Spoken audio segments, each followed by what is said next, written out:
I'm a senior graphics designer, but I like to think of myself, and just based off my day-to-day responsibilities and the projects I work on, as more of a data visualizer for atmospheric science. I have a master's degree in atmospheric science from the University of Maryland.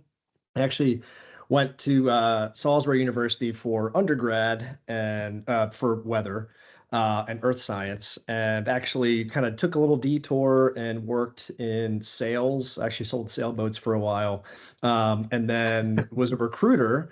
And then I just, would always catch myself just looking at weather maps and, looking at the forecasts. And my friends would always ask me for weather forecasts. And I just said, you know what, I need to get back to the career that I always wanted. Took the opportunity that presented itself during COVID to go back to school and, I'd say have had a career transition, but I think of it more as finally got the career that I had always wanted and hoped for. And here we are now. So, senior graphics designer, and some of my, friends and family, when I first got the position, they were like, wow, like NASA, that's awesome. But is that weather? And I was like, well, yeah, it is. Because of, what I work on is, again, it's data visualization. And, throughout my I say career and, just my time being in the weather field, and in grad school, especially when I was a TA, I realized just how important, data visualization is, in particular for, weather, because it's something that affects everybody. It affects us all. It affects what we, put on to wear on any given day. It affects our weekend plans, but not everybody fully understands what the weather person on TV might be saying or what their app on their phone says. And so though I, am not on TV and I'm not, giving forecasts behind the scenes at, NOAA, the National Weather Service, the stuff that I work on and we at the, GMAO, Global Modeling and Assimilation Office at Goddard, do as a whole is a big piece of the puzzle when it comes to weather forecasting and atmospheric science as a whole. So within that, I'm working primarily on these things we call science snapshots, which take a scientific breakthrough or a weather event that happened recently or some kind of like technologic breakthrough or research paper, and we put that in a more digestible format for the public to read and also fellow scientists to read. In addition to that, I moderate our website currently for the GMAO, which that was an interesting little transition that I, was able to be a part of because I had never operated a website before, but SSAI thought that I, had the skills and I guess just the, the determination to be able to transition into something like that and added that onto my responsibilities, which I was, especially now really thankful for because it's just one more tool that I learned, how to manage. And on top of that, besides the data visualization aspect, and within that, by the way, with data visualization, I should say, at the GMAO, we're NASA's weather modeling and Earth system modeling hub. So, NASA has an Earth science division, though a lot of people, you don't go to NASA for your weather. The contributions that NASA, has with weather as a whole, we're operating the satellites that make observations. We're working on breakthroughs that can, more fine-tune weather models.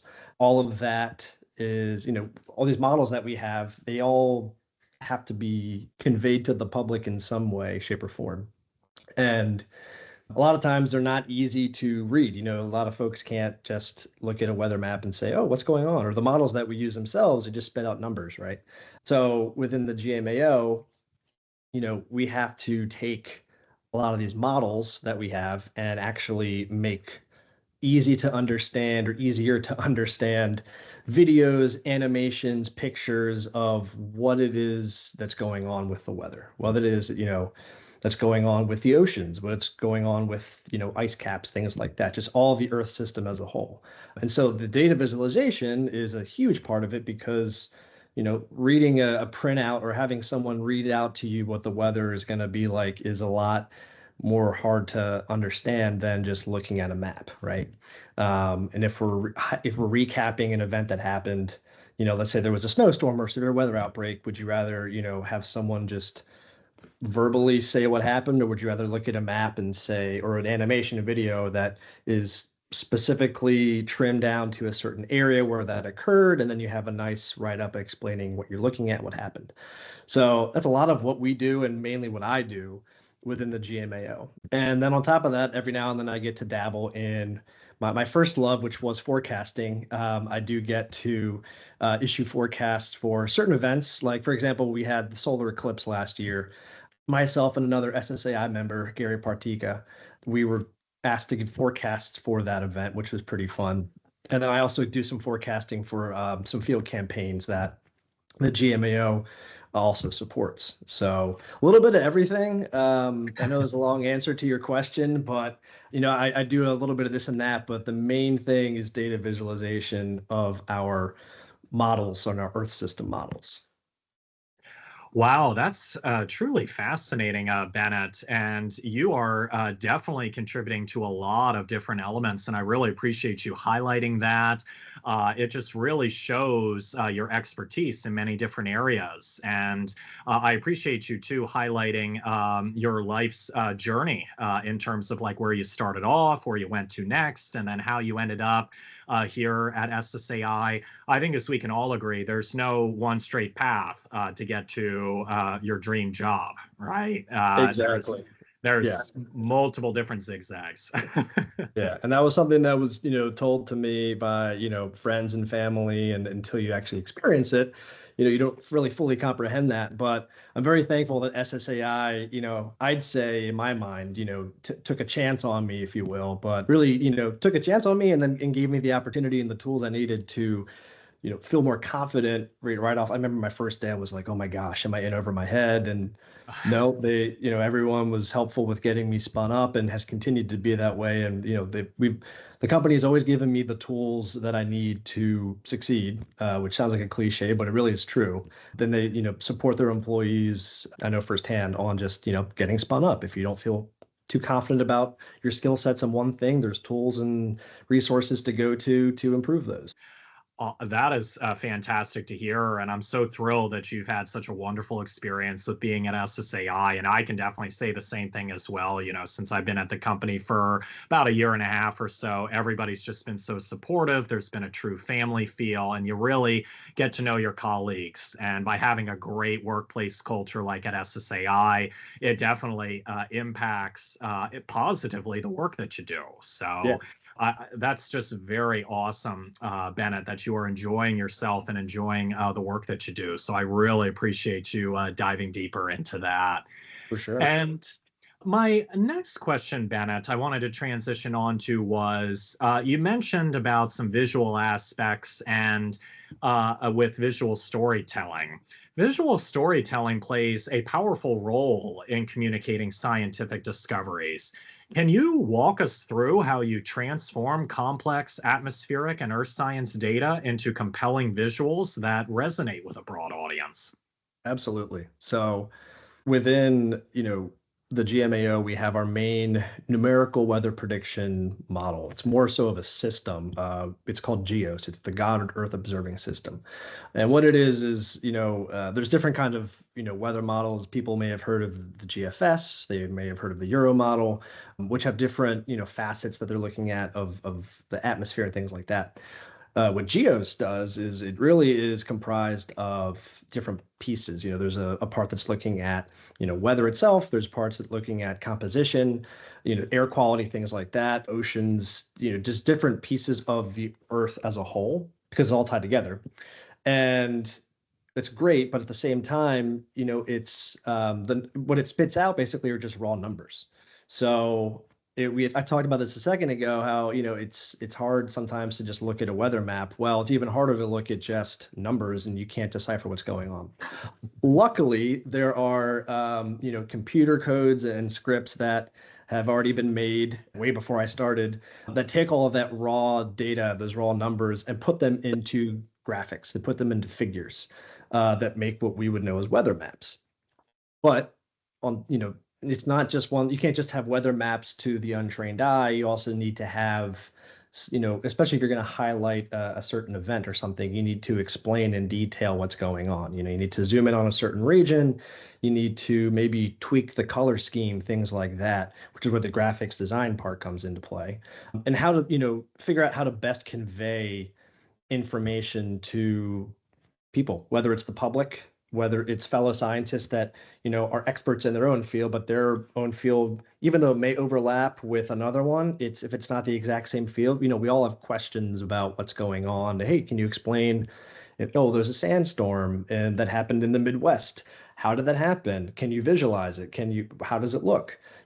So when it comes to visualizing these things, I'm not an expert by any means in one specific field or multiple fields, but what I'll do is I think that I have a pretty decent eye for what attracts the human eye, and what will maybe suck somebody in mentally, and what's eye catching, balancing that out with what an actual expert, let's say back to the dust storm thing, if we have experts that look at atmospheric dust all the time, and I'll go to them and say, hey, how can we best visualize this? Here's some thoughts that I had on from something as basic or as it may seem as a color map, or how we color the actual dust on a video. And I'll bounce it off of them and say, hey, does this scientifically match up? Are we showing this in the proper manner so we're not making it seem more severe than it was, or downplaying the severity of something? So as far as how we transform this complex data, it's a team effort. It really is.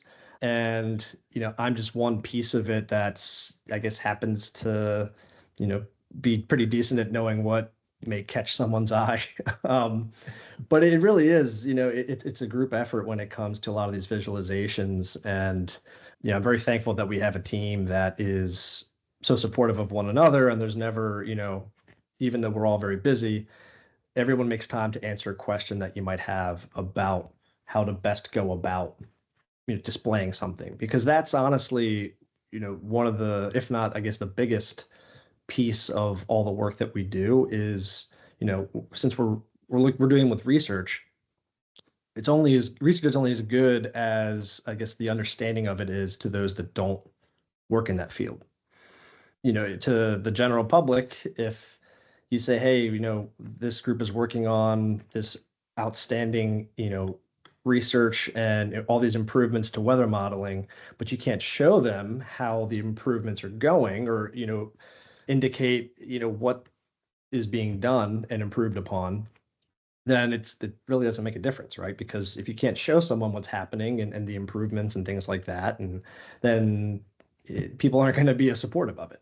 So, taking these complex models that we have and, I guess, narrowing down the scope of what we're trying to show and giving it in digestible bites is the best way that we can convey what it is we're working on, because there's a lot of moving pieces. There's a lot that goes on within, the SSAI team that we have working at the GMAO. And, there's just a lot of stuff that's happening, and, it's the tip of the iceberg, whatever it is I'm showing and helping to showcase, compared to what's actually going on. So yeah, it's a little bit of a roundabout answer there, but the transforming in more manageable, digestible snippets is essential. So, I mentioned before, the snapshots highlight on three main areas. There's significant weather events. So if there was a dust storm somewhere, and it's not just in the US, by the way, it's around the globe for some of these events. If there was a snowstorm, if there was a severe weather outbreak, research papers. So if someone's working on the latest and greatest research on El Nino, that kind of thing, we'll highlight those.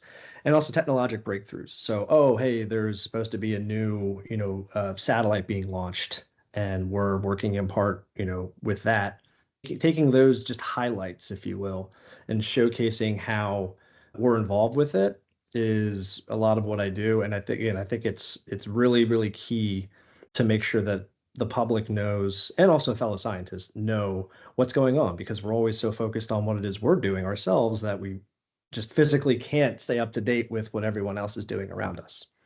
And again, just knowing how to convey all this to someone that only has maybe a rudimentary or no background in atmospheric science is huge. I was a TA in college, or in grad school, I should say, for a couple of years, and some of the students were STEM backgrounds, some were not. But it really put into perspective, and I think that gave me a lot of I guess training and knowledge coming into this role of not everyone knows what it is you may be talking about. What may seem basic to the trained atmospheric scientist may be just quantum physics to someone that doesn't work in that. And that's totally fine. I mean, we don't know everything, right? Individually, we don't know everything. So that time as a TA really helped me for now, because I think it helps me to take a concept that is maybe even foreign to me, but if someone explains it to me, I can then translate it more or less into a more digestible, more easily understood version for the public to understand.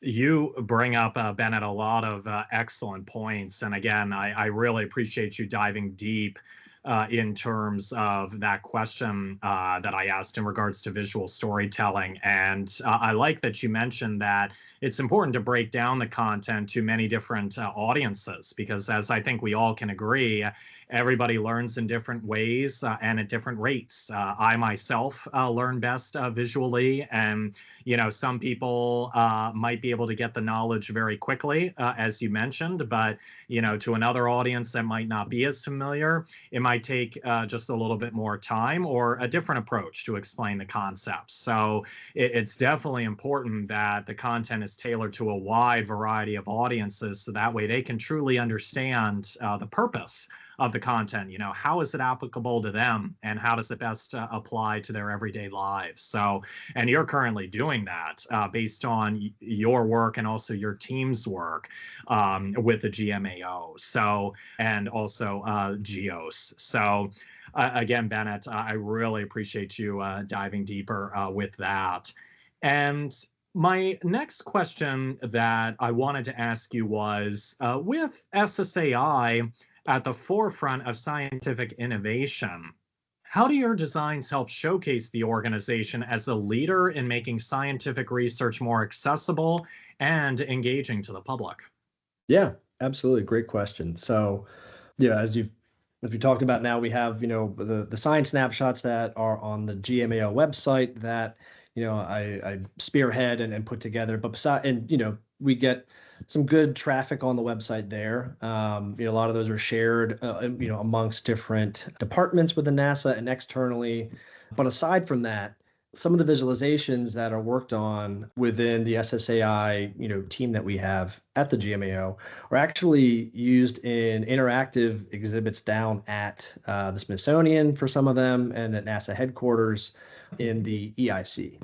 So it's an interactive, just the largest display that is highlighting what's going on with, different facets of Earth science. And we happen to have some visuals and animations and images that are shown down there. So think of it as like, hey, I haven't been to the Smithsonian recently, but it'd be really cool if the one particular, or I haven't been, down to headquarters either, but maybe one of the days I stop down there, if, I'll see the visuals that our team has put together that are on display there. And I think that's really, it's highlighting all the work that's being done.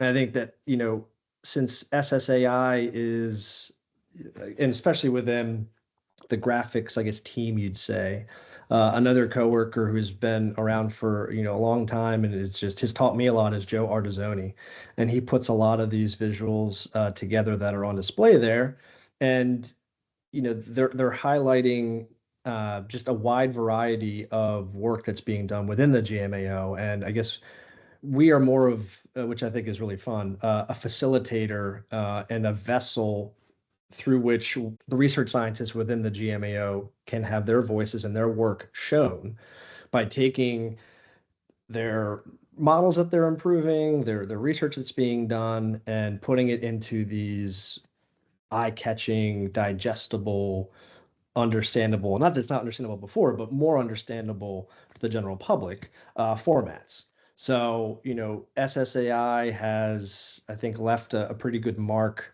as far as getting out the word of earth science and atmospheric science to the public by putting together and helping piece together and I guess tweak just a little bit to make it better for the public to understand a lot of this great work that's being done.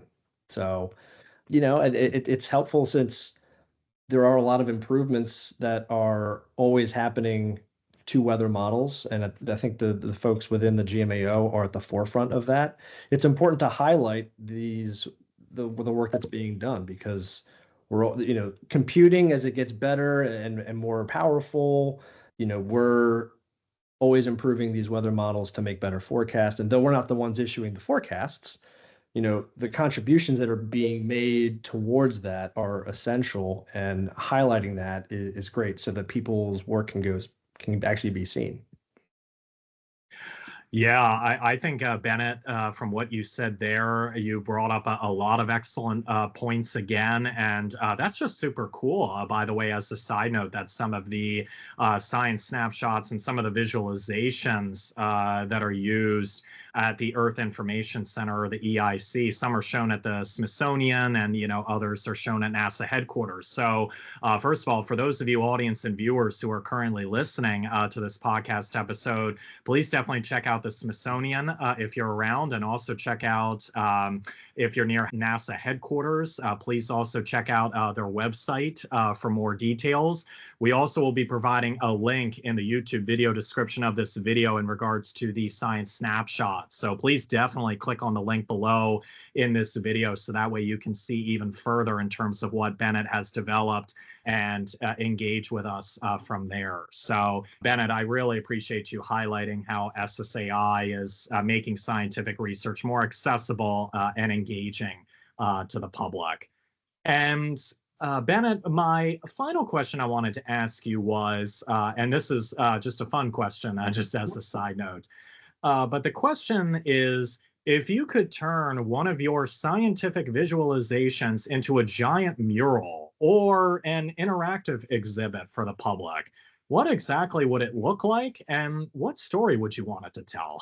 Oh, wow. Okay. So I'm going to cheat a little bit on this one. I'm going to take something that I haven't made myself as far as the model goes, but I've used it to make plenty of visualizations and animations. And also, I'm going to take a format that's already somewhat in existence with the EIC, videos we just talked about. But I would take all of the GEOS models that we have, right? The GEOS system. And really in particular, we have a 2-kilometer resolution, which is really high resolution, experimental model, if you will. And I would put it on an interactive globe. So you could actually have people go up and zoom in, maybe on their hometown, zoom in on where their parents are, their family and friends, or somewhere they've never been, and just look at how, just look at the models, because I think they're cool animations and they're pretty to look at. I'm a weather nerd, but that's just me. But I think just, I always like tactile things. But being able to zoom in and zoom out of, a certain area, or looking at different fields that we highlight, and so with that, it would show how connected everything is, how, you could visually show somebody how warmer waters off, or colder waters off the west coast of South America, which causes an El Nino or a La Nina, would then translate and see how it interacts with and makes different teleconnections to influence the weather on the east coast of the US. As you mentioned, and I'm the same way, I'm a visual learner.